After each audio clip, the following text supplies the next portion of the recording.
Hi friends, welcome to Hema spicy சமையல். எல்லாரும் எப்படி இருக்கீங்க? நான் ரொம்ப நல்லா இருக்கேன். இந்த வீடியோவில் ஒரு 1/4 kg அளவுக்கு டபுள் சாக்லேட் ப்ரௌனி எப்படி பண்ணுறதுன்னு பார்க்க போகிறோம். அது கூடவே யாராவது கஸ்டமர்ஸ் வந்து உங்ககிட்ட ஸ்லாபாக வேணும், இந்த மாதிரி டெக்கரேட் பண்ணி கேக் மாதிரி கட் பண்ணுறதுக்கு வேணும் அப்படின்னு கேட்டாங்கன்னா, அதை எப்படி ரொம்ப சிம்பிளாக ஈஸியான மெத்தடில் மேலே போடுற கனாஷஸ்லாம் எப்படி ப்ரிப்பேர் பண்ணணும், இந்த வேர்டிங்ஸ்லாம் எப்படி வைக்கணும் அப்படின்றதெல்லாம் எல்லாமே நான் இந்த வீடியோவில் கிளியராக சொல்லியிருக்கேன். ரொம்பவே கண்டிப்பாக யூஸ்ஃபுல்லாக இருக்கும். நீங்கள் வீடியோ வந்து ஸ்கிப் பண்ணாமல் பாருங்கள். ஒரு சின்ன சின்ன ட்ரிக்ஸ் கூட சொல்லியிருப்பேன். இந்த வீடியோ உங்களுக்கு யூஸ்ஃபுல்லாக இருந்துச்சுன்னா வீடியோ ஃபுல்லாக பார்த்ததுக்கப்புறமா லைக் பண்ணிவிட்டு நம்ம சேனலையும் சப்ஸ்கிரைப் பண்ணிக்கோங்க. இப்போ 1/4 kg பண்ணுறதுக்கு 5 inch டின் எடுத்திருக்கேன். அதில் பட்டர் பேப்பர் போட்டு லைன் பண்ணி எடுத்து வச்சுருக்கேன். இப்போது பட்டரை மெஷர் பண்ணி எடுத்துக்கலாம். பட்டர் வந்து 30 to 35 grams வரைக்கும் தேவைப்படும். ரொம்ப ஃபஜ்ஜியாக வேணும்னா 35 grams எடுத்துக்கோங்க. டார்க் காம்பவுண்ட் பார்த்தீங்கன்னா இது கூடவே 80 grams வந்து மெஷர் பண்ணி எடுத்துக்கலாம். நீங்கள் அந்த பட்டர் கூடயே சேர்த்து மெஷர் பண்ணோன்னா அந்த டேர் பட்டனை கிளிக் பண்ணிட்டீங்கன்னா 0 ஆகிடும். அதுக்கப்புறம் போடுறது மட்டும்தான் நமக்கு கால்குலேட் ஆகும் கிராம் கணக்கில். ஸோ அதனால் அந்த மாதிரி யூஸ் பண்ணிக்கோங்க. இப்போ ரெண்டுத்தையும் சேர்த்து ஒன்றா தான் மெல்ட் பண்ண போகிறேன். தனித்தனியாக மெல்ட் பண்ணுறதுனாலும் பண்ணிக்கலாம். இப்போது மைதாவையும் மெஷர் பண்ணி எடுத்துக்கலாம். மைதா வந்து 35 grams தேவைப்படும். உங்களுக்கு கொஞ்சம் அதிகமாக வேணும், ப்ளைனாக செய்ய போகிறீங்க, டபுள் சாக்லேட்ஸ் மேலே எதுவும் டாப்பிங்ஸ் போடலை அப்படின்னா 40 grams வரைக்கும் எடுத்துக்கலாம். நான் இப்போது 35 grams எடுத்துக்கிறேன். 1 or 2 grams வந்து எக்ஸஸாக இருந்தால் பரவாயில்ல. 5 gramsக்கு மேலே போகாமல் பார்த்துக்கோங்க. இப்போது இதையுமே மெஷர் பண்ணி எடுத்து வச்சுக்கிறேன். இப்போ நான் எப்படி பண்ணுறனோ அந்த மாதிரி ஸ்டெப் பை ஸ்டெப்பாக இதை ஃபாலோ பண்ணுங்கள், கரெக்டாக இருக்கும். இப்போது ஒரு 1/2 teaspoon அளவுக்கு cocoa powder dark cocoa powder எடுத்துக்கோங்க. லைட் சேர்க்க வேண்டாம். லைட்டை விட டார்க் சேர்க்கும் போது நமக்கு ப்ரௌனியோட கலர் நல்லா கிடைக்கும். இப்போ வந்து சுகரையும் வந்து மெஷர் பண்ணி எடுத்துக்கிறேன். இது வந்து ஆல்ரெடி பவுடர் பண்ணி எடுத்து வச்சுருக்கேன். 50 grams அளவுக்கு எடுத்துக்கலாம். இப்போது ஒரு பவுலில் ஒரு முட்டை அளவுக்கு சேர்த்துக்கலாம். 1/4 கிலோவுக்கு ஒரு முட்டை கரெக்டாக இருக்கும். இந்த ஸ்டெப்ஸை கரெக்டாக ஃபாலோ பண்ணி பண்ணுங்கள். அப்போ உங்களுக்கு எந்தெந்த ஸ்டெப்ஸு எந்தெந்த டைமில் பண்ணணும் அப்படின்றது தெரியும். அதுக்காக தான் ஸ்டெப் பை ஸ்டெப்பாக காமிச்சிருக்கேன். இப்போது எக்கு கூட பார்த்தீங்கன்னா ஒரு 1/2 teaspoon அளவுக்கு வெனிலா எசன்ஸ் சேர்த்துக்கலாம். சேர்த்துட்டு இது கூடவே ஒரு பிஞ்ச் அளவுக்கு சால்ட்டும் சேர்த்துக்கிறேன். என்னோட ரெசிபீஸில் எப்போவுமே சால்ட்டு சேர்த்துப்பேன். இப்போது இதை நல்லா பீட் பண்ணி எடுத்துக்கலாம். பீட்டரில் 1 ஸ்பீடில் வச்சு பீட் பண்ணிக்கோங்க. அப்போ தான் வந்து ஓவர் பீட் ஆகாமல் இருக்கும். இந்த மாதிரி ஒரு 1 minute பீட் பண்ணி எடுத்துக்கோங்க. நல்லா பீட் ஆனதுக்கப்புறமா நம்ம சுகர் சேர்த்துக்கலாம். முன்னாடியே வந்து சாக்லேட்டும் பட்டரும் வந்து மெஷர் பண்ணோம் இல்லைங்களா, அந்த டைம்லேயே வந்து மெல்ட் பண்ணுறதுக்கு எடுத்து வச்சுருங்க. அப்போ தான் நமக்கு சூடு ஆறிடும். இல்லைனா சூடாக இருக்க மாதிரி இருக்கும். நம்ம எக்கு வந்து பீட் பண்ணதுக்கப்புறமா சேர்க்குறதுக்கு கரெக்டாக இருக்கும். இந்த ஸ்டெப்ஸ் எல்லாம் கரெக்டாக ஃபாலோ பண்ணுங்கள். அப்போ கரெக்டாக உங்களுக்கு இருக்கும். டைம் வந்து கன்சியூம் ஆகும். ஸோ இப்போது நான் சுகர் வந்து ஏற்கனவே மெஷர் பண்ணி வச்சுருந்தேன் 50 grams. நீங்கள் 60 grams வரைக்கும் சேர்த்துக்கலாம் ஸ்வீட் அதிகமாக வேணும்னா. நான் வந்து 50 grams தான் சேர்த்துருக்கேன். சேர்த்துட்டு நல்லா பீட் பண்ணி எடுத்துக்கலாம். சுகர் வந்து நல்லா இந்த எக்கில் கரையணும். அது வரைக்கும் நல்லா பீட் பண்ணி எடுத்துக்கோங்க. 1 ஸ்பீட்லேயே இருக்கணும். ஸ்பீட் வந்து அதிகமாக்காதீங்க. எப்போவுமே நீங்கள் எலக்ட்ரிக் பீட்டர் யூஸ் பண்ணும்போது இந்த மாதிரி மேலே வந்து பவுலை கையில் பிடிச்சிட்டு இந்த மாதிரிலாம் பீட் பண்ணாதீங்க. கண்டிப்பாக மிஸ் பண்ணுறதுக்கு நிறைய சான்ஸ் இருக்குது. நானே நிறைய டைம் மிஸ் பண்ணியிருக்கேன். ஸோ இது மாதிரி சர்ஃபேஸில் வச்சுட்டு அதுக்கு மேலே வந்து பீட் பண்ணுங்கள். எனக்கு கொஞ்சம் ஹைட் வந்து கம்மியாக இருந்ததுனால நான் கையில் பிடிச்சிட்டேன். குவான்டிட்டியும் கம்மி. இதே குவான்டிட்டி அதிகமாக இருந்துச்சுன்னா கண்டிப்பாக மிஸ் பண்ணிவிடுவோம். ஸோ அதனால் அதுவுமே கவனமாக பார்த்துக்கோங்க. இப்போது பட்டரும் காம்பவுண்டும் நல்லா மெல்ட் ஆகிறதுக்காக வச்சுருந்தேன் ஓடிஜியில். ஒரு 2 to 3 minutes இன்டர்வலில் வச்சு எடுத்துட்டா இந்த மாதிரி நல்லா வந்து மெல்ட் ஆகிடும். இந்த மாதிரி கன்சிஸ்டன்சி, இந்த மாதிரி கிளாஸி கன்சிஸ்டன்சி வந்ததுக்கப்புறமா நல்லா சூடு ஆற விட்டுருங்க. இது வந்து நான் முன்னாடியே எடுத்த ப்ராசஸ் தான். ஸோ ஆறுனதுக்கப்புறமா இது வந்து இந்த எக்கு கூட சேர்த்துக்கலாம். எக்கு கூட சேர்க்கறதுக்கு முன்னாடி நம்ம இந்த சைட்ஸ் எல்லாம் வந்து நல்லா மிக்ஸ் பண்ணி விட்டுடலாம் எடுத்துட்டு. ஏன்னா சுகர் வந்து சைட்ஸில் வந்து ஃபார்ம் ஆகிருக்கும். ஸோ அதனால் ஸ்பேச்சுலா வச்சு நல்லா மிக்ஸ் பண்ணிவிட்டு அதுக்கப்புறமா வந்து டார்க் காம்பவுண்ட் பட்டர் வந்து இதில் சேர்த்துக்கலாம். நல்லா மெல்ட் பண்ணி வச்சுருக்கோம் இல்லைங்களா, அதை வந்து இந்த மாதிரி ஸ்பேச்சுலா வச்சு பொறுமையாக சேர்த்துட்டு இந்த மாதிரி நான் காமிச்சிருக்க மாதிரியே சர்க்குலர் மோஷனில் மிக்ஸ் பண்ணுங்கள். அதுக்கப்புறமா வந்து கட் அண்ட் ஃபோல்ட் மெத்தடில் மிக்ஸ் பண்ணுங்கள். ஓவர் மிக்ஸும் பண்ணாதீங்க. இந்த மாதிரி மிக்ஸ் பண்ணிங்கன்னா சீக்கிரமாகவே மிக்ஸ் ஆகிடும். ஸோ அதனால தான் இந்த மெத்தட் ஃபாலோ பண்ணுங்கள். ஸோ அதுக்கப்புறமா நம்ம ட்ரை இன்க்ரீடியன்ட்ஸ் சேர்த்துக்கலாம். மைதாவையும் கொக்கோ பவுடர் வந்து சலிச்சு எடுத்து வச்சுருக்கேன். அதை இதிலே சேர்த்துக்கலாம். சேர்த்துட்டு அதே மெத்தடில் சர்க்குலர் மோஷனில் மிக்ஸ் பண்ணுங்கள். மிக்ஸ் பண்ணிவிட்டு அதுக்கப்புறமா நம்ம கட் அண்ட் ஃப்ளோ மெத்தட் கொடுத்து மிக்ஸ் பண்ணுங்கள். இதுக்கு முன்னாடி நான் வந்து எக்லெஸ் ப்ரௌனிஸா அசார்டட் ப்ரௌனிஸ் 1 kg அளவில் எப்படி பண்ணுறது அப்படின்ற வீடியோஸ் எல்லாமே போட்டிருக்கேன். உங்களுக்கு தேவைப்பட்டுச்சுன்னா கண்டிப்பாக நான் டிஸ்கிரிப்ஷனில் எல்லாத்தோட லிங்க்கும் கொடுக்குறேன். நீங்கள் போய் செக் பண்ணி பாருங்கள். கண்டிப்பாக யூஸ்ஃபுல்லாக இருக்கும் உங்களுக்கு.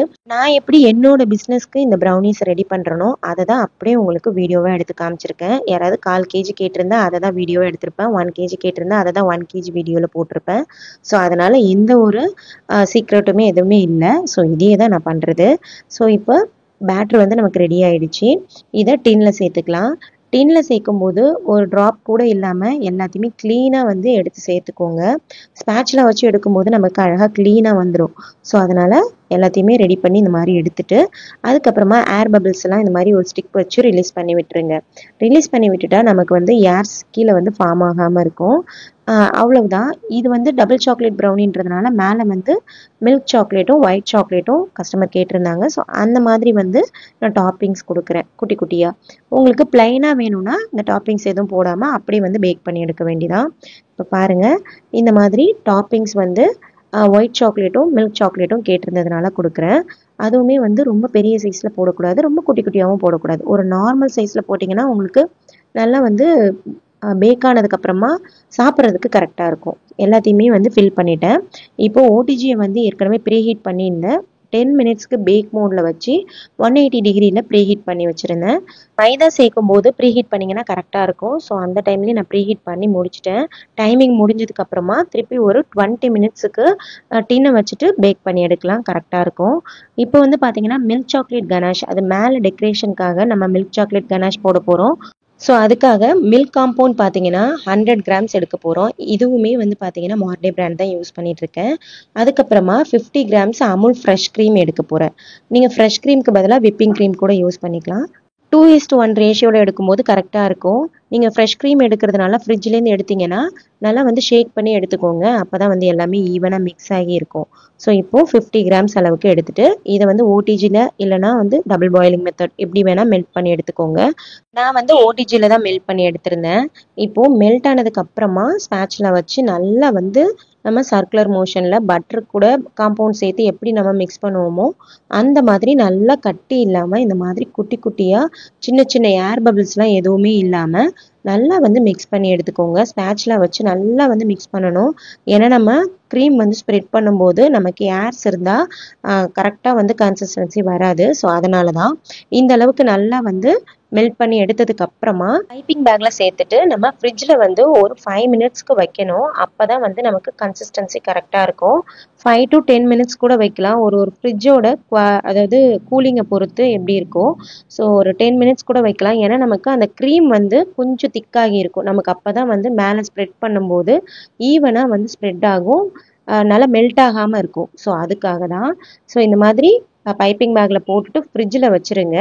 அப்போ தான் வந்து கரெக்டாக வரும். ஒரு சிலர் வந்து இந்த மாதிரி மெல்ட் பண்ணிவிட்டு அப்படியே வந்து மேலே வந்து ஸ்ப்ரெட் பண்ணும்போது, அதாவது ப்ரௌனிஸ் மேலே ஸ்ப்ரெட் பண்ணும்போது நமக்கு மெல்ட்டான மாதிரி தான் இருக்கும். அந்த க்ரீம் வந்து நமக்கு செட் ஆகி இருக்காது. ஸோ அதனால் இதை ஃபாலோ பண்ணுங்கள்.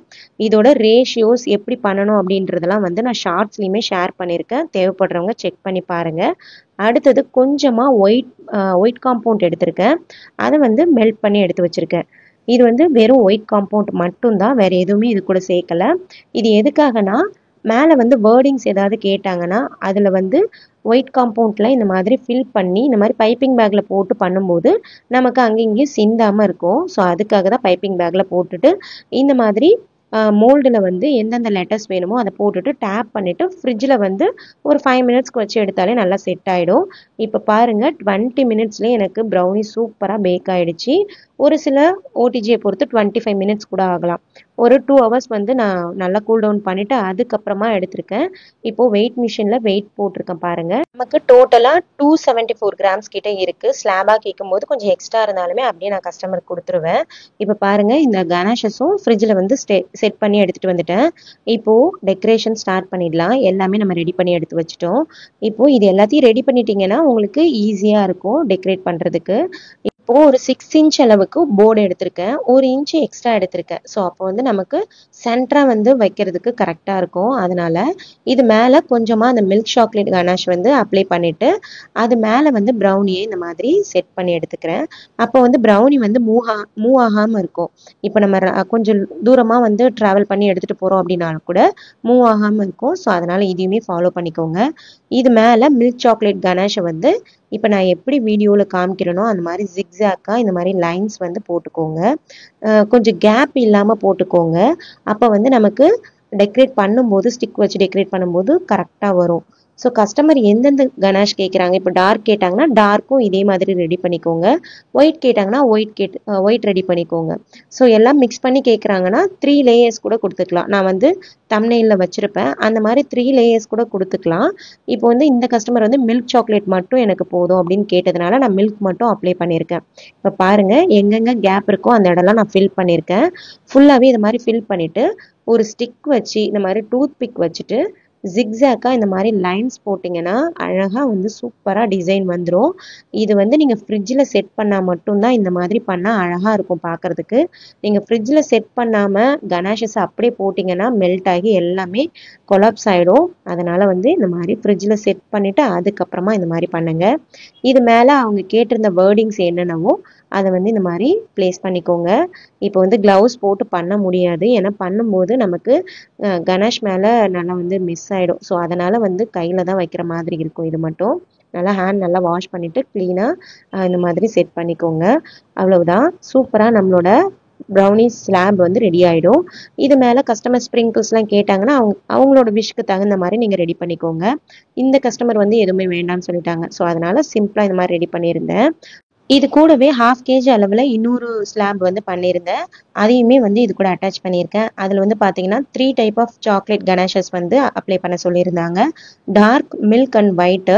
ஸோ இது வந்து எல்லாமே தனித்தனியாக ரெடி பண்ணிவிட்டு பைப்பிங் பேக்கில் போட்டு ரெடி பண்ணி இந்த மாதிரி ஃப்ரிட்ஜில் செட் பண்ணி எடுத்து வச்சுருந்தேன். அதை தான் வந்து இதில் அப்ளை பண்ணியிருக்கேன். அதோட ரேஷியோஸ்லாம் வந்து நான் ஷார்ட்ஸில் வந்து ஷேர் பண்ணியிருக்கேன். அதை வந்து தேவைப்படுறவங்க செக் பண்ணி பாருங்கள்.